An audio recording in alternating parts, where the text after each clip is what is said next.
Nah, sekarang kita akan berkisah tentang Nabi Isa alaihi salam. Nah, bismillahirrahmanirrahim. Bayi ajaib. Maryam bahagia, kakinya telah kembali menginjak kampung halamannya. Kepulangan Maryam disambut dengan bermacam tuduhan. Maryam dikepung dengan berbagai macam pertanyaan. Orang-orang makin geram. Maryam menjawab hanya dengan menunjuk ke arah bayinya. Semua orang makin kebingungan. Mereka tahu jika Maryam sedang berpuasa bicara. Tapi, mengapa Maryam memberi syarat agar bertanya kepada bayinya?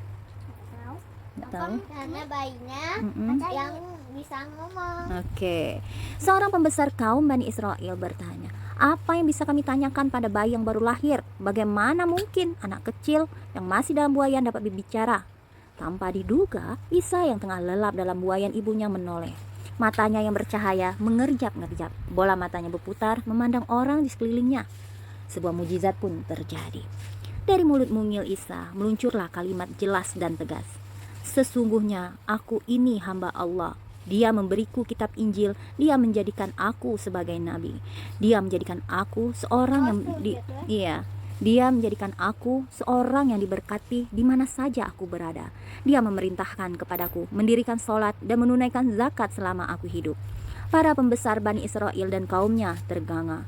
Belum habis rasa terkejut mereka, Isa kembali berkata, aku berbakti kepada ibuku. Allah tidak menjadikanku seorang yang sombong lagi celaka. Semoga kesejahteraan dilimpahkan kepadaku pada hari aku dilahirkan, pada hari aku meninggal, dan pada hari aku dibangkitkan hidup kembali. Wajah pemuka agama dan pendeta Yahudi tampak pucat pasi, tapi keangkuhan dan kesombongan menutupi mereka. Para pendeta sangat takut kekuasaan mereka hilang, digantikan kekuasaan Isa. Para pendeta menyembunyikan kisah kelahiran Nabi Isa dan menyembunyikan mujizat Isa yang dapat berbicara saat masih bayi. Berita itu sampai juga ke telinga penguasa Persia. Nah, raja di sana pada saat itu sangat kejam. Dia memimpin dengan pedang. Jadi raja Persia itu takut jika bayi ajaib itu akan banyak pengikutnya. Jadi kekuasaannya tuh merasa terancam. Mendengar kabar itu, Maryam keluar dari Palestina bersama Isa dalam pelukannya. Maryam pun bergegas menuju Mesir. Isa mengalami masa kecilnya hingga berusia 12 tahun di Mesir. Setelah itu, ia kembali ke Baitul Maqdis di Palestina. Ya, jadi dari Baitul Maqdis Palestina ke Mesir, kemudian 12 tahun sampai 12 tahun dia kembali lagi ke Palestina. Nabi Isa terlahir dari perut seorang perawan suci bernama Maryam. Ibunda Maryam merupakan anak perempuan dari lelaki pilihan Allah bernama Imron. Jika Maryam terlahir, maka Maryam akan dijadikan pelayan di Baitul Maqdis. Maryam pun, jadi dia itu kan Imron itu pengennya karena rusaknya kehidupan kaum di sana, maka ayahnya itu Imron itu pengen nanti anaknya itu ibadah semuanya melakukan suatu kebaikan di Baitul Maqdis, ya, tempat di sana. Untuk berkhidmat mengabdi di Baitul Maqdis, tinggal di sana, beres-beres semuanya, melakukan ibadah di sana. Maryam menjalani hidupnya di bawah asuhan Nabi Zakaria.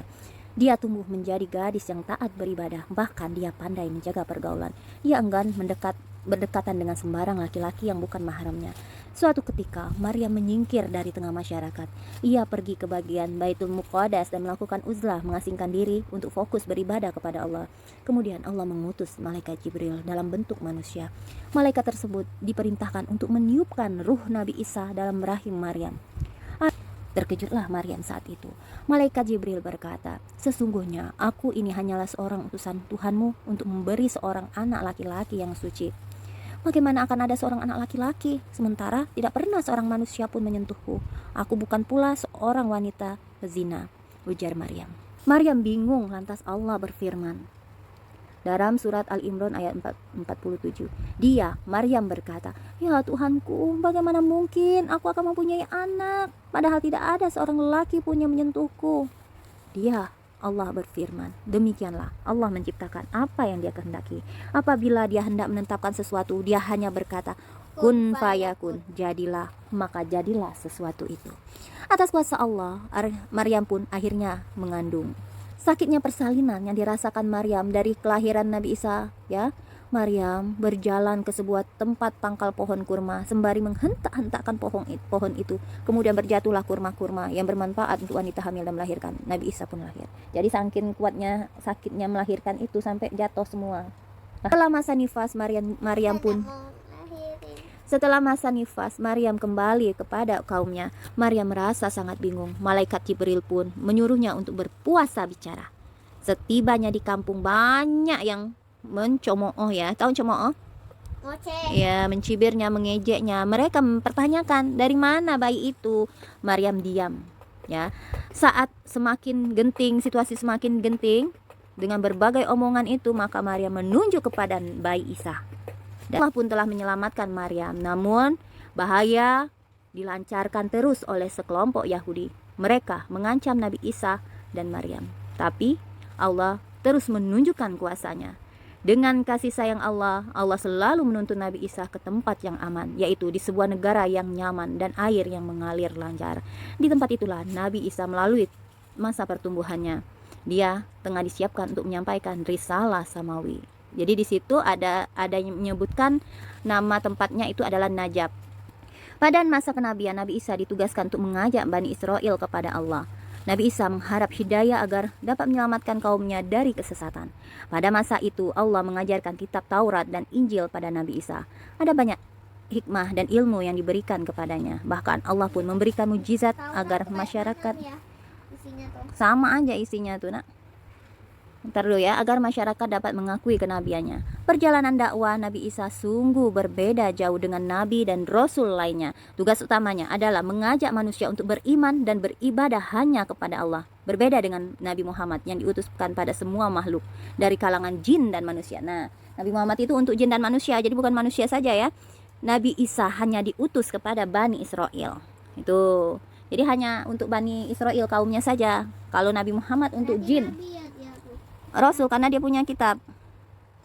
Dan sebagai rasul kepada Bani Israel dia berkata, aku telah datang kepada kamu dengan sebuah mukjizat dari Tuhanmu, yaitu aku membuatkan bagimu sesuatu dari tanah berbentuk seperti burung. Nah, jadi Nabi Isa itu bisa membuat burung itu bisa bisa hidup. Lalu aku meniupkannya, maka ia menjadi seekor burung dengan izin Allah, dan aku menyembuhkan orang yang buta dari lahir dan orang yang berpenyakit kusta.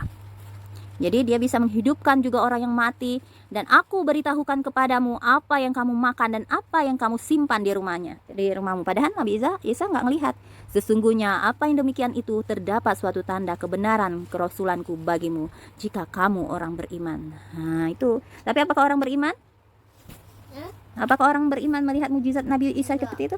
Ya tidak, karena mereka sombong. Nabi Isa merupakan nabi terakhir yang diutus Allah kepada Bani Israel.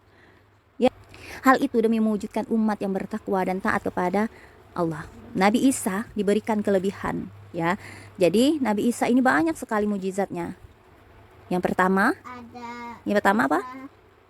Buat burung iya. hidup. Oke, kemudian dia terlahir tanpa ayah. Oke. Dia bisa ngomong pas bayi. Oke, betul. Kemudian setelah itu dia bisa ngidupin orang mati.